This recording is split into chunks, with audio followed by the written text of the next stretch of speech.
talk about. But before we get to all of that, we have 2 questions that have been submitted by you guys. Go to cottoncuts.com/live to submit your questions. These are here on the table in front of me. I just don't know where we're ever going to go.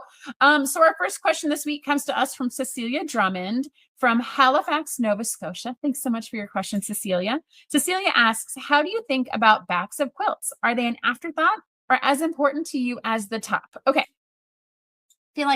I feel like it's both. And I think it depends on the project. And I think it depends on how much time and investment I've put into the top of the quilt. It might be different for you guys. I would love to hear how you guys think about the backings of the quilts.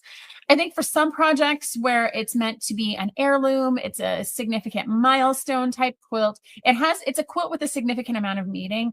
I do tend to put a little bit more thought into the back ahead of time as, okay, I want to find the backing fabric and I want to make sure it's cohesive and it's perhaps from the same collection. If there's a quilt that I'm making that's probably kind of the next tier of importance out, still important, I'm still going to make them a quilt. I feel like there's an opportunity to make the quilt top and then take the quilt top to a quilt shot and find a backing that really kind of sings to you. Is it something that coordinates? Is it something that merges? Is it going to pull out a color that you really, really like from the front of the quilt and bring it into the back?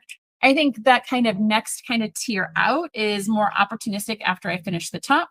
Many, many, many times I will take a top and I will find fabric from my stash and I will piece the backing. And I know that sounds cray-cray for a lot of people, right? Once you put all this effort into the front, you usually just want a harmonious back. But sometimes I piece the back and sometimes I take scraps from the front and I actually piece them into the back, or I take extra parts and pieces and I piece them into the back just because when else am I going to use that fabric? I've used it for its project. Let's put it on the back and let's make something as beautiful on the back as the front. That is cray cray. And so I'm going to say that kind of fits over here in a different category, those that piece the front and the back.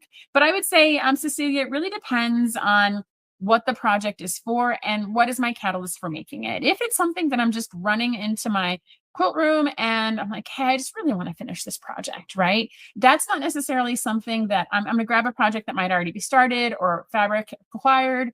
I might not necessarily be thinking about the backing because I'm more focused on just the experience of finishing the top. And so I think the answer is it depends, Cecilia. I would say it depends on how important it is to you. I know there are definitely some people out there who want the complete kit. When they go to the quilt shop, they want the front, they want the borders, they want the binding, they want the backing, they want it all together and it stays all together as a complete project for them. And then there are those that are more, hey, I'm going to be opportunistic. I'm going to grab a couple fabrics in my stash and I'm going to put them together. I'm going to make it up as I go. And then I'm going to make up the backing as I go. I don't think there's a right answer.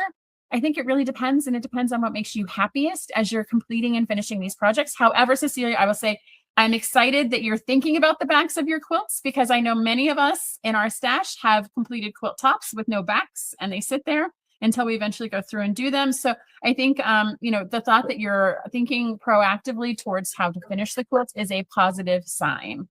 All right. Thanks for the question, Cecilia. I appreciate it.